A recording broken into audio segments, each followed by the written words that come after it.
یوم عرفہ حاجی کو روزے کی ممانعت۔ حضرت سیدنا ابو ہریرہ رضی اللہ تعالی عنہ سے روایت ہے کہ سرکار دو عالم صلی اللہ تعالی علیہ وآلہ وسلم نے عرفہ کے دن یعنی 9 ذوالحجۃ الحرام کے روز حاجی کو عرفات میں روزہ رکھنے سے منع فرمایا۔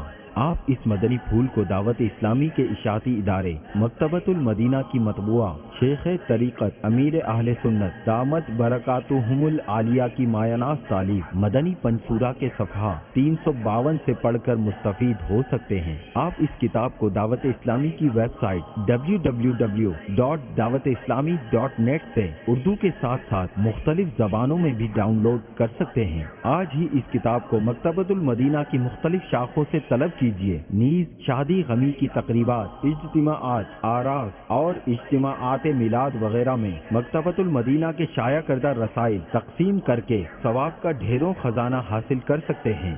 صلو علی الحبیب صلی اللہ تعالی علی محمد۔ مجھے اپنی اور ساری دنیا کے لوگوں کی اصلاح کی کوشش کرنی ہے۔